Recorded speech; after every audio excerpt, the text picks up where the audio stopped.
నమస్తే, welcome to life line. నేను పృథ్వీ. ఇవాళ మనతో పాటు ఉన్న డాక్టర్ పిఎస్ వలి గారు, senior nephrologist and transplant physician, Yashoda hospital సికింద్రాబాద్లో ఆయన వర్క్ చేస్తున్నారు, సీనియర్ డాక్టర్. సో ఈయనతో మాట్లాడదాం. మెయిన్గా ఇవాళ కిడ్నీ సమస్యలు, kidney failure and kidney transplantation, వాటికి సంబంధించి మనం మాట్లాడుకుంటున్నాం. ఒకసారి డాక్టర్ గారితో కాన్వర్సేషన్ స్టార్ట్ చేద్దాం. సార్ నమస్తే. నమస్తే పృథ్వీ. టీవీ న్యూస్ స్టూడియోకి మీకు వెల్కమ్, స్వాగతం. Thank you. ఎలా ఉన్నారు sir? I'm fine, thank you. కొన్ని అంతకుముందు ఉండకపోయేవి, ఈ మధ్యన చాలా నార్మల్ అయిపోయాయి. సో చాలా మందిలో వస్తున్నాయి. ముందుగా కిడ్నీ అనగానే కిడ్నీ ఫెయిల్యూర్ అని మాట్లాడుతున్నారు. అసలు కిడ్నీ ఫెయిల్ అవ్వడం అంటే ఏంటి సార్? ప్రపంచంలో ప్రకృతి ఇచ్చిన శరీర వ్యవస్థల్లో కిడ్నీ ఒక peculiar and most powerful organ. ఎందుకు పవర్ఫుల్ అంటే ఒక్కొక్క కిడ్నీలో ఆల్మోస్ట్ 1 మిలియన్ సన్నటి ఫిల్టర్స్ ఉంటాయి. వీటిని నెఫ్రాన్స్ అంటారు. ఇవెంత పవర్ఫుల్ నెఫ్రాన్స్ అంటే 90% కిడ్నీ యొక్క రిజర్వ్ వెళ్ళేంత వరకు కూడా ఎలాంటి సిమ్టమ్స్ బయటికి మేనిఫెస్ట్ కావు. అలాగే ఎప్పుడైతే 2 కిడ్నీల పనితీరు కలిపి 90% కన్నా తగ్గిపోతుందో అప్పుడు కిడ్నీ ఫెయిల్యూర్ అన్న లేబుల్ మేము వాడతాం. గుర్తుపెట్టుకోవాల్సింది, కిడ్నీ కేవలం ఒక రక్తాన్ని శుభ్రం చేసే శరీర భాగం మాత్రమే కాదు, రాదర్ కిడ్నీ రకరకాల పనులు చేస్తుంది. రక్తాన్ని వడబోస్తుంది, హిమోగ్లోబిన్ బాగుండే విధంగా చూస్తుంది, ఎముకల పటిష్టానికి కావాల్సిన పనులన్నీ కూడా చేస్తూ ఉంటుంది, విటమిన్ డి మెటబాలిజంలో రోల్ ప్లే చేస్తుంది. ఇవన్నీ కూడా కిడ్నీ పవర్ 90% ఉండేంత వరకు కూడా బాగానే ఉంటుంది. అంతకన్నా తగ్గినప్పుడు మాత్రమే కిడ్నీ ఫెయిల్యూర్ అన్న మాట ఉత్పన్నమవుతుంది. కిడ్నీ డ్యూటీస్ ఎన్ని ఉంటాయా? రక్త ప్రసరణ అక్కడి దాకా మనకు తెలుసు, కానీ అది ఇక్కడ దాకా వస్తుందంటే మీరు చెప్తూనే తెలుస్తుంది. Kidney is a true multi tasker అండి. Sir, it's one of the wonderful multi tasker. ఈ ఫెయిల్యూర్ అంటే ఏంటి? అది ఎందుకు వస్తుంది? రీజన్స్ ఏంటి? ప్రపంచవ్యాప్తం కావచ్చు, ఇండియాలో కావచ్చు, మరెక్కడైనా కావచ్చు, 80% కిడ్నీ జబ్బులు రావడానికి కారణాలు 2 అండి. నెంబర్ 1, అన్కంట్రోల్డ్ డయాబెటీస్, అంటే దీర్ఘకాలికం పాటు అస్సలు కంట్రోల్గా లేని షుగర్ వ్యాధి. 2వ కారణం లాంగ్ టర్మ్గా అస్సలు కంట్రోల్గా లేని హైపర్ టెన్షన్, అధిక రక్తపోటు. ఈ హై బ్లడ్ ప్రెషర్, ఈ హై బ్లడ్ షుగర్ అన్కంట్రోల్గా చాలా కాలం పట్టున్నప్పుడు ఈ కిడ్నీలో ఉన్న సన్నటి ఫిల్టర్స్ మీద ఒత్తిడి పడి కిడ్నీస్ ఫెయిల్ అవుతూ ఉంటాయి. సో ప్రపంచవ్యాప్తంగా కిడ్నీ జబ్బు రావడానికి నెంబర్ 1 కారణం, నెంబర్ 2 కారణం డయాబెటీస్ అండ్ హైపర్ టెన్షన్. దాంతోపాటు ఎవరికైతే family history of kidney disease ఉందో, ఎవరికైతే అన్కంట్రోల్గా విచ్చలవిడిగా వైద్య పర్యవేక్షణ లేకుండా పెయిన్ కిల్లర్స్ ఎక్కువ రోజుల పాటు వాడింటారో, దాంతోపాటు కంటిన్యూస్గా రికరెంట్గా కిడ్నీ స్టోన్స్, అంటే 1 ఎపిసోడ్స్ కాదు, 6 నెలలకు ఒకసారి, 3 మంత్స్కి ఒకసారి కిడ్నీ స్టోన్స్ ఫార్మ్ అవుతున్నప్పుడు కూడా కిడ్నీస్ మీద ఎఫెక్ట్ వచ్చే అవకాశం ఉంటుంది. దీంతోపాటు కొన్ని రకాల సన్నివేశాలు, మరీ ముఖ్యంగా ఆటో ఇమ్యూనిటీ, అంటే మన రోగ వ్యాధి నిరోధక శక్తి, అంటే ఇమ్యూనిటీ అంటారు. ఇది ఒకసారి కన్ఫ్యూజ్ అవ్వడం వల్ల కూడా మన కిడ్నీస్ మీద సొంతంగా ఎఫెక్ట్ వచ్చి కిడ్నీస్ పాడవుతూ ఉంటాయి. సో స్థూలంగా చెప్పాలంటే uncontrolled diabetes, uncontrolled hyper tension, family history of kidney disease, విచ్చలవిడిగా పెయిన్ కిల్లర్స్ వాడడం, దాంతోపాటు ఇమ్యూనిటీ కన్ఫ్యూజ్ అవ్వడం వల్ల కిడ్నీ ఫిల్టర్స్ డ్యామేజ్ అవ్వడం, తరచుగా కిడ్నీ స్టోన్స్ రావడం అనేది ప్రపంచవ్యాప్తంగా కిడ్నీ ఫెయిల్ అవడానికి ప్రధాన కారణాలు. ఒకటి ఇమ్యూనిటీ పవర్ తగ్గిపోవడం, ఒకటి ఎక్కువగా పెయిన్ కిల్లర్స్ వాడడం, ఒకటి. దీన్ని ఎట్లా కంట్రోల్ చేసుకోవాలి సార్? ఆఫ్టర్ కరోనా నేను చాలా నోటీస్ చేశాను, చాలా మందిలో ఇమ్యూనిటీ పవర్ తగ్గిపోయింది. కరోనా వల్ల వచ్చిందో, వ్యాక్సిన్ వల్ల వచ్చిందో క్లారిటీ లేదు. బట్ వాళ్ళకి ఇప్పుడు వచ్చే ప్రమాదం ఉందిగా, వాళ్ళు ఎట్లా మరి? మన శరీరంలో ఇమ్యూనిటీ కన్ఫ్యూజ్ అవ్వడం వల్ల కిడ్నీ సమస్యలు వస్తాయి. సెకండ్ థింగ్, లాంగ్ టర్మ్గా పెయిన్ కిల్లర్స్ వాడడం వల్ల కూడా కిడ్నీ సమస్యలు వస్తాయి. ఈ రెండింటిని మనం ఎలా కంట్రోల్ చేసుకోవాలి? నెంబర్ 1, ఇమ్యూనిటీ అన్నది మన డిఎన్ఏ అండి. మనందరికీ ఒక్కొక్క రకమైన ఇమ్యూనిటీ వ్యవస్థ ఉంటుంది. కిడ్నీ సమస్యలు వచ్చేవి మన ఇమ్యూనిటీ కన్ఫ్యూజ్ అయిపోయి, అంటే మన బాడీలో ఉన్న ఆర్మీ వ్యవస్థ లాంటి మన ఓన్ ఇమ్యూనిటీ కన్ఫ్యూజ్ అయిపోయి మన కిడ్నీల్ని కూడా బయట వాళ్ళ కిడ్నీలు అనుకొని ఆటోమేటిక్గా అటాక్ చేస్తూ ఉంటాయి. అంటే మన ఓన్ ఆర్మీ మన ఓన్ ఆర్గాన్స్ మీద అటాక్ చేయడం. ఇది రావడానికి మెయిన్ కారణం నెంబర్ 1 మన జెనెటిక్స్, నెంబర్ 2 ప్రిజర్వేటివ్స్ ఎక్కువగా ఉన్న ఆహారం తీసుకోవడం, నెంబర్ 3 నేచర్ ఇచ్చిన బ్యాలెన్స్డ్ డైట్ని ఫాలో కాకపోవడం, 4వది ఒబెసిటీ. మన జెనెటిక్స్ కావచ్చు, మన బ్యాలెన్స్డ్ డైట్ లేకపోవడం కావచ్చు, టూ మచ్గా బయట ప్రిజర్వేటివ్స్ యాడ్ చేసిన ఆహారం తీసుకోవడం వల్ల కావచ్చు, ఆర్ ఒబెసిటీ కావచ్చు. ఇవన్నీ ఉన్న నేపథ్యంలో మన ఇమ్యూనిటీ కన్ఫ్యూజ్ అవుతుంది.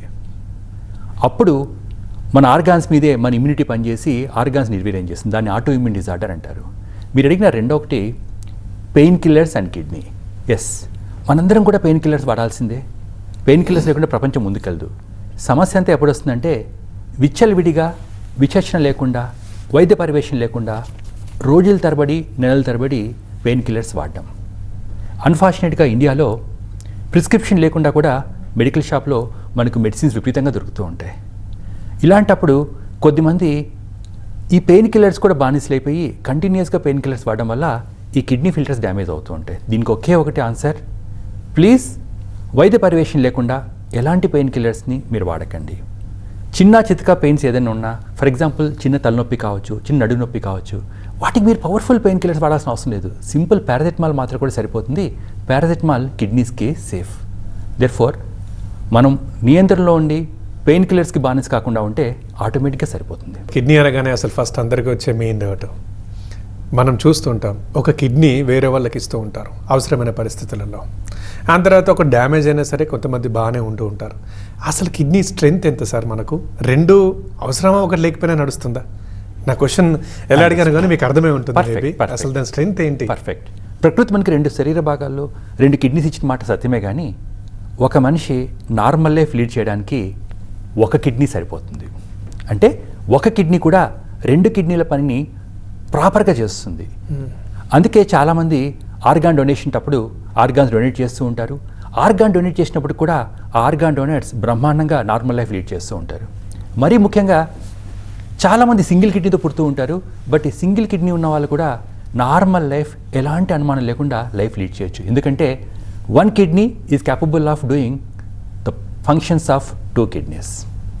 Super sir. అండ్ నాకు ఒక ఎగ్జాంపుల్ దీన్ని బట్టి నాకు తెలిసింది, ఒకరికి టెస్ట్ చేస్తే తెలిసింది ఏంటంటే వాళ్ళకేం ప్రాబ్లమ్స్ లేవు, కానీ నార్మల్ బాడీ చెకప్ చేస్తే ఒకటేమో ఇంతే ఉంది, అంటే ఉండాల్సిన దానికన్నా చాలా చిన్నగా ఉంది. ఇంకోటి ఉండాల్సిన దానికన్నా పెద్దగా ఉంది. అంటే దీని సైజుని ఇది తీసుకుంది, 2 కిడ్నీలు తీసుకుంది.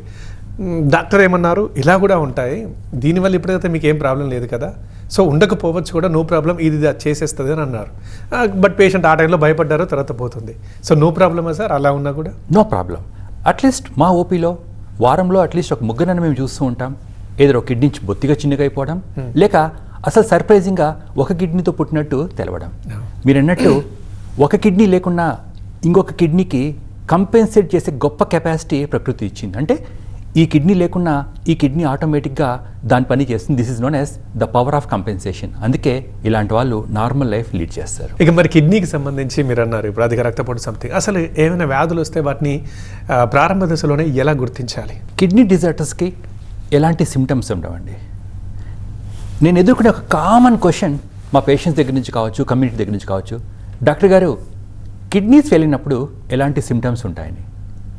First symptom absence of symptoms.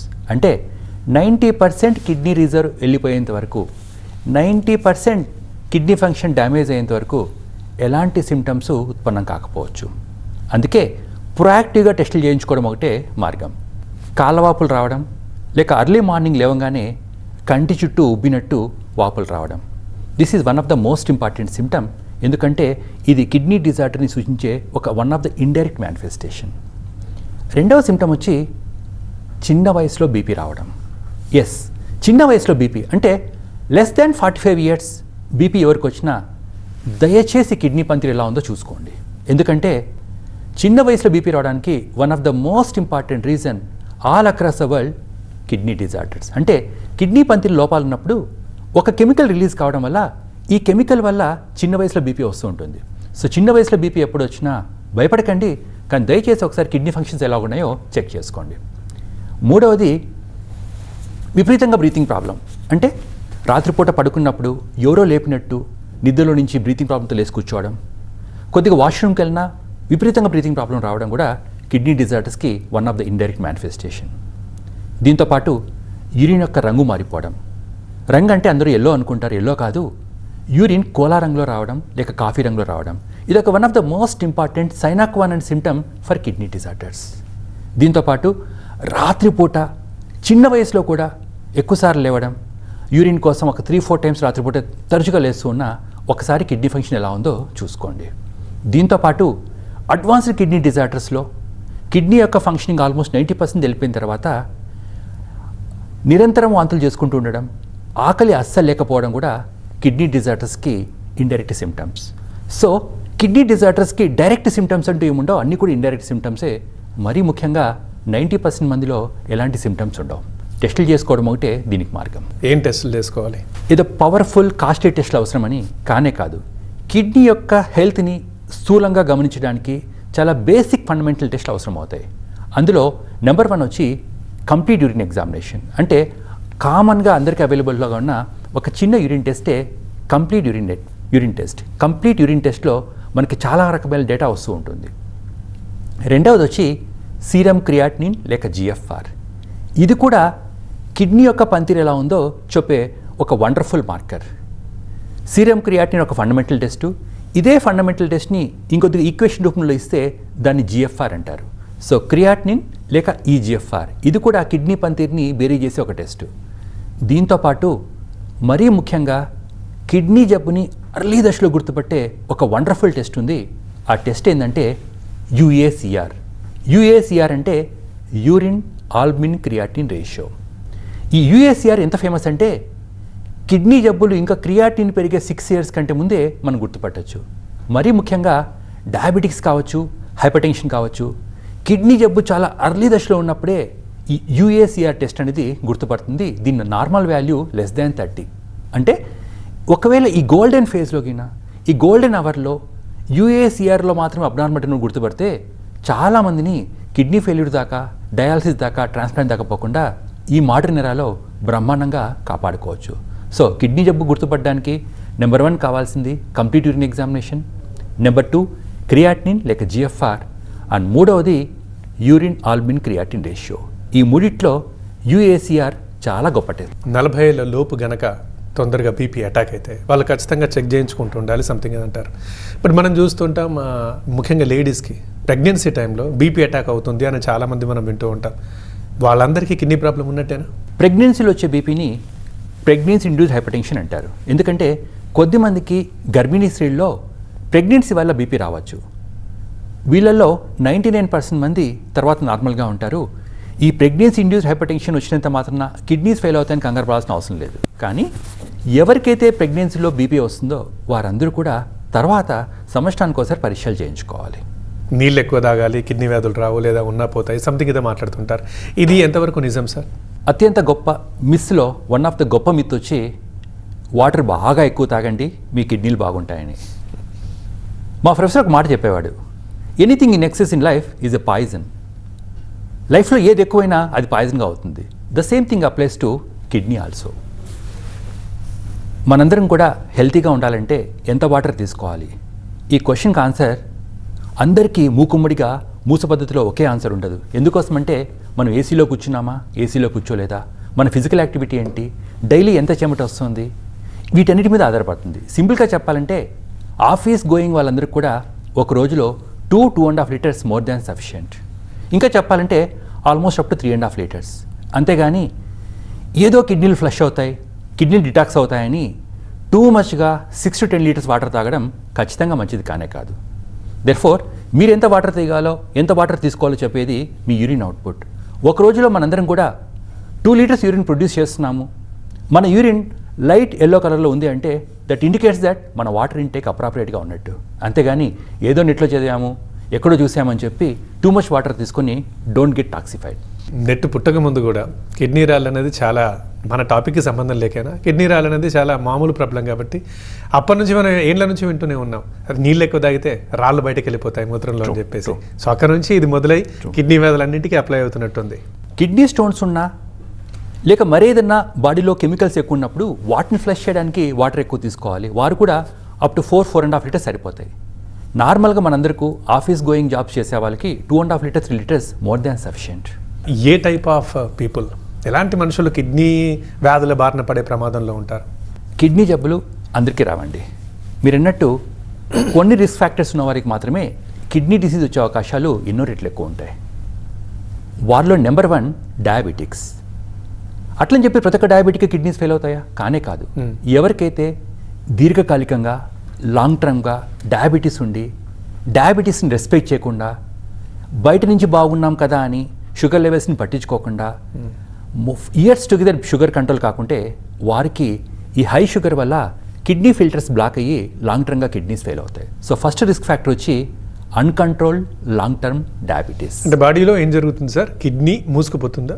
ఈ కిడ్నీ లోపల ఉన్న చిన్న చిన్న ఫిల్టర్స్ ఏవైతే ఉంటాయో వాటి నెఫ్రాన్స్ అంటారండి. ఓకే. లాంగ్ టర్మ్ గా షుగర్ కంట్రోల్ కానప్పుడు ఈ షుగర్ ఒక కెమికల్ గా తయారయ్యి అడ్వాన్స్ గ్లైకేషన్ ఎండ్ ప్రోడక్ట్స్ అంటారు. ఈ ఎండ్ ప్రోడక్ట్స్ వెళ్ళి ఈ సున్నితమైన కిడ్నీ ఫిల్టర్స్ ని బ్లాక్ చేస్తూ ఉంటాయి. ఎందుకంటే ఒక్కొక్క కిడ్నీలో ఆల్మోస్ట్ 1 మిలియన్ నెఫ్రాన్స్ ఉంటాయి. ఈ అన్కంట్రోల్ షుగర్స్ అనేది రోజుకి 10-20 చొప్పున కిడ్నీ ఫిల్టర్స్ని డ్యామేజ్ చేసిన ఓవర్ పీరియడ్ ఆఫ్ 20 years వాళ్ళ కిడ్నీ పవర్ రిమార్కబుల్గా తగ్గిపోతుంది. సో అన్కంట్రోల్డ్ షుగర్ అనేది ఒక సిగ్నిఫికెంట్ రిస్క్ ఫ్యాక్టర్ అండి. షుగర్స్ కంట్రోల్ ఉంటే షుగర్ పేషెంట్ ధైర్యంగా ఉండొచ్చు, కానీ problem is respect your sugars. Okay sir. Second risk factor వచ్చి హైపర్ టెన్షన్ అండి. అంటే అధిక రక్తపోటు. ఎవరికైతే హై బ్లడ్ ప్రెషర్ ఉండి బీపీని కంట్రోల్ చేయరో, నెగ్లెక్ట్ చేస్తారో వారికి కూడా ఇదే హై బ్లడ్ ప్రెషర్ వల్ల ప్రెషర్ ట్రాన్స్మిట్ అయ్యి ఈ చిన్నటి కిడ్నీ ఫిల్టర్స్ మీద ఒత్తిడి పడి కిడ్నీ ఫిల్టర్స్ నిర్వీర్యం అవుతూ ఉంటాయి. మూడవ రిస్క్ ఫ్యాక్టర్ వచ్చి లాంగ్ టర్మ్గా పెయిన్ కిల్లర్స్ వాడేవాళ్ళు.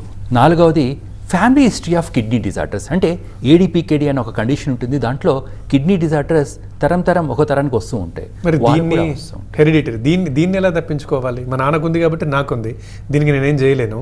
మరి ఎలాంటి పరిష్కారాలు? అన్ని రకాల ఫ్యామిలీ కిడ్నీ డిజార్డర్స్ ఫ్యామిలీస్లో రన్ అవ్వండి. చాలా మందికి for example father might have diabetic kidney disease, కొడుకు రావాలని లేదు, ఎందుకంటే వాళ్ళ ఫాదర్ వచ్చిన కారణం బికాస్ ఆఫ్ డయాబెటీస్. అలా కాకుండా ఎలాంటి రిస్క్ ఫ్యాక్టర్స్ లేకుండా పుట్టుకు నుంచే జన్యుపరమైన కారణాల వల్ల వచ్చేవారు రిస్క్లో ఉంటారు. అందులో ఒక ప్రధానమైన example ADPKD, autosomal dominant polycystic kidney disease. దీంట్లో పుట్టుకు నుంచే మన జన్యులోపం వల్ల ఒక తరం నుంచి ఇంకో తరానికి డిసీజ్ ట్రాన్స్మిట్ అవుతూ ఉంటుంది. దీంతోపాటు ఎవరికైతే స్థూలకాయం ఒబెసిటీ ఉంటుందో ఈ ఒబెసిటీ వల్ల కూడా డైరెక్ట్గా ఇండైరెక్ట్గా షుగర్ బీపీ వచ్చి కిడ్నీ మీద లోడ్ వచ్చి హైపర్ ఫిల్టరేషన్ ఇంజరీ వల్ల కిడ్నీస్ డ్యామేజ్ అవుతూ ఉంటాయి. సో ఒబెసిటీ కూడా one of the strongest risk factor. దీంతోపాటు కంటిన్యూస్గా ఒక 6 months ఒకసారి కిడ్నీ స్టోన్స్, తరచుగా కిడ్నీ స్టోన్స్ వచ్చేవారికి ఈ కిడ్నీ స్టోన్స్ వల్ల డ్యామేజ్ అవడం వల్ల కూడా కిడ్నీ ప్రాబ్లమ్స్ వస్తూ ఉంటాయి. సో ఈ పైన చెప్పిన ఈ 5 రిస్క్ ఫ్యాక్టర్స్ ఉన్న వాళ్ళందరూ కూడా జాగ్రత్తగా ఉండాలి. కిడ్నీ ఫంక్షన్ టెస్టప్ చేసుకుంటూ ఉంటే ఆటోమేటిక్గా రిస్క్ ఫ్యాక్టర్స్ ఉన్నప్పుడు కూడా వారి కిడ్నీ హెల్త్ బాగానే ఉంటుంది. చాలామంది మనుషులు చనిపోయిన సందర్భాల్లో ఈ మాట వింటూ ఉంటాం.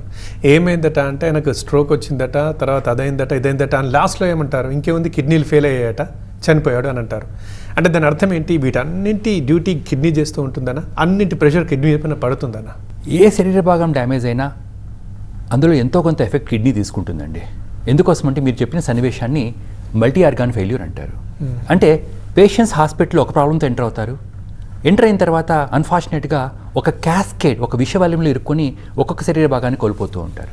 సో సెప్సిస్లో ఉన్న లేక శరీరంలో మేజర్ ఆర్గాన్స్ అంటే హార్ట్ కానీ ఇలాంటివి ఏదైనా ఇన్వాల్వ్ అయినా ఆటోమేటిక్గా వాటి ఒత్తిడి అంతా కూడా కిడ్నీ మీద వస్తూ ఉంటుంది. అందుకే ద ఫైనల్ ఎండ్ పాయింట్ చాలాసార్లు కిడ్నీ అవుతుంటుంది. ఎందుకంటే శరీర వ్యవస్థలు ఏది ఎక్కడ డ్యామేజ్ అయినా లాస్ట్కి వాటి బ్రెండ్ తీసుకునేది కిడ్నీ.